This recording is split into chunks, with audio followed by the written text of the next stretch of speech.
1, 2, 3, let's go.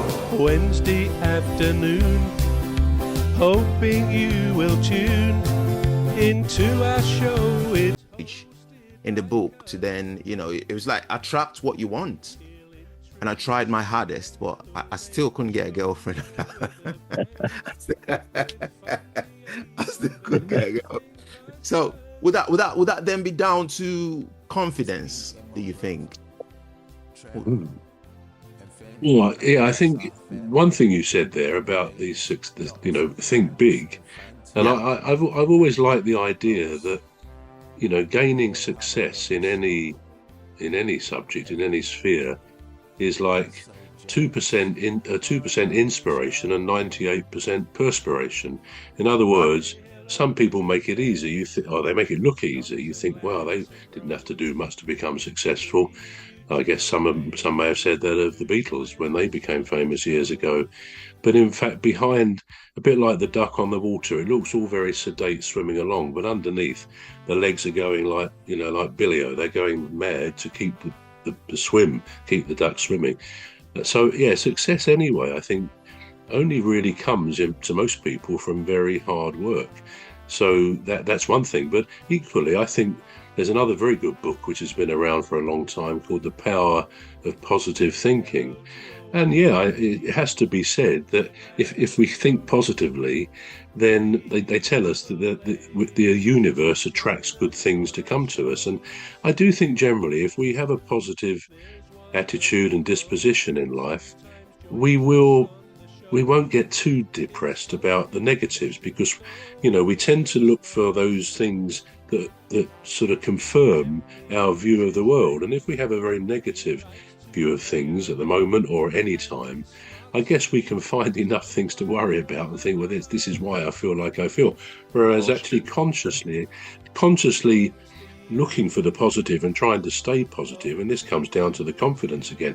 We can build confidence, I think, if we are looking for positive things to be grateful for and to be, to thank the universe or our God or whatever else.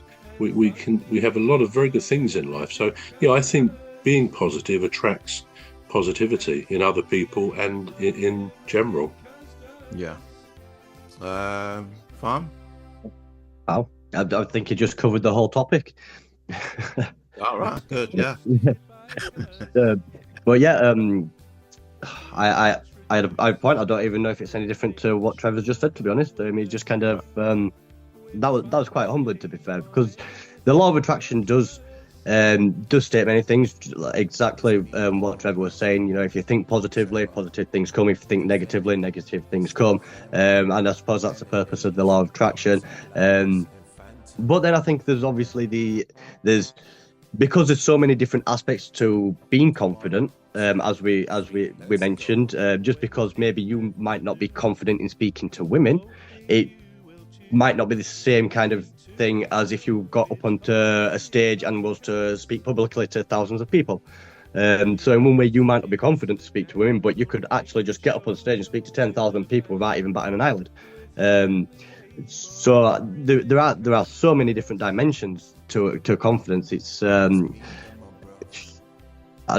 not quite sure how to approach the next level of that, so I'll hand it off onto somebody else.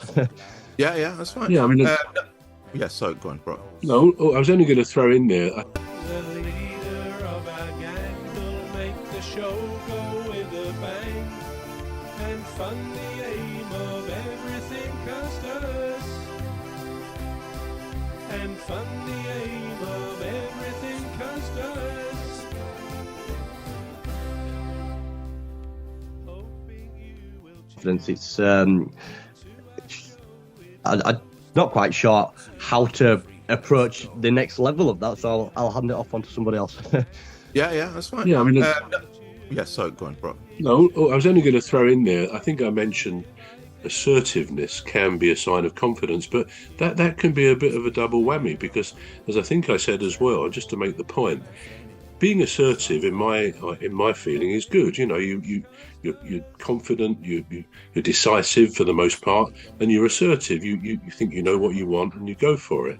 But there is sometimes I think that can come across to others as being controlling. For example, you know, oh, you in a relationship, you could be told, well, you're controlling because you always tell us what we're going to do, and you could say in response, well, no, actually, I just naturally come up with ideas, things we can do, and if, of course, it's a democracy, and so on. We've all had experience in relationships of maybe that or not. I've certainly had that sort of experience to a degree.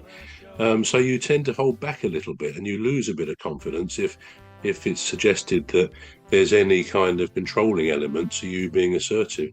So I think there are dangers, as I say, with confidence. And for me, it's much better.